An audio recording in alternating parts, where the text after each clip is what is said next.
শত শত মানুষ, আইনশৃঙ্খলা বাহিনীর সদস্য আর সাংবাদিকদের ক্যামেরার সামনে প্রকাশ্যে নৃশংসভাবে কুপিয়ে হত্যা করা হয়েছিল শরীয়তপুরের বিশ্বজিৎ দাসকে, যার নেপথ্যে ছিল সম্প্রতি নিষিদ্ধ হওয়া সংগঠন ছাত্রলীগের নেতাকর্মীরা। তবে ক্ষমতাসীন দলের রাজনীতির সাথে যুক্ত থাকার বদৌলতে পার পেয়ে গেছে অনেক অভিযুক্তই। ঘটনার এক যুগ পেরোলেও হয়নি হত্যার বিচার। মিলিয়ন অফার ওয়ালটন ফ্রিজ কিনে পেতে পারেন 20 লক্ষ টাকা, রয়েছে কোটি কোটি টাকার নিশ্চিত উপহার। ঘরের ভেতর টানানো রয়েছে বিশ্বজিতের অনেক ছবি। ছবির মতোই ছবির মানুষটাও এখন শুধুই স্মৃতি। বিশ্বজিৎ আর বাড়ি ফিরবে না।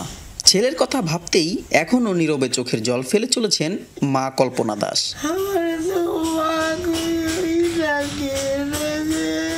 2012 সালের 9 ডিসেম্বর বিএনপির নেতৃত্বাধীন 18 দলের অবরোধ কর্মসূচি চলাকালে শিবির সন্দেহে পুরান ঢাকায় কুপিয়ে হত্যা করা হয় নড়িয়া উপজেলার বিশ্বজিৎ দাসকে।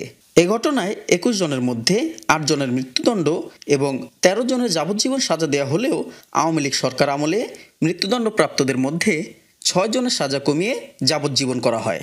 2 জনের ফাঁসির আদেশ কার্যকর হয়নি 12 বছরেও। প্রথম ঢেলায় রায় দিয়ে দিয়েছে ফাঁসি, যাবজ্জীবন। আমরা ব্যাকি খুশি হয়েছি গা, কিন্তু পরবর্তী কি গেল, সবই খালাস, মুক্তি দিয়ে দিল। এক বিচার আরে মারল তো জগন্নাথ কলেজের পোলাপানি। ওই দোকান নিয়ে যাইতে লইছিল বাসার, তো ছাগালি বাজার বাসা, লক্ষ্মী বাজার ছাগালি বাজার দোকান। ওর দোকান নামই চলতে আছি। ছোটবেলা থেকে পরিবারের পাশে দাঁড়াতে দর্জির কাজ করে সংসারের হাল ধরেছিল বিশ্বজিৎ।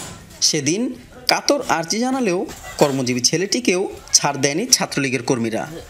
ওর মা বাবার চোখের পানি এই 15 বছর ধরে আহাজারি চলতেছে, যা সান্ত্বনা মন্ত্রী কোনো কিছু পাইনি আমরা। 12 বছর হয়ে গেছে, কিন্তু কোনো বিচার আমরা এখনো বিশ্বজিতের বিচার এই জাতি দেখতে পাইনি।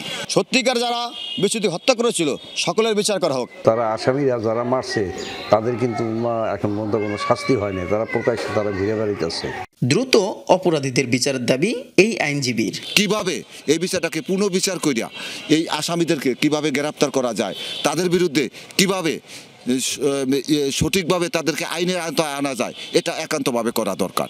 এটার জন্য আমরা প্রস্তুত আছি, আইনজীবীরা প্রস্তুত আছি। বিশ্বজিৎ হত্যা মামলাটি পর্যালোচনা ও হত্যাকারীদের শাস্তির প্রত্যাশা শরীয়তপুরবাসীর। S M Shakil, Jamuna news, Shariatpur.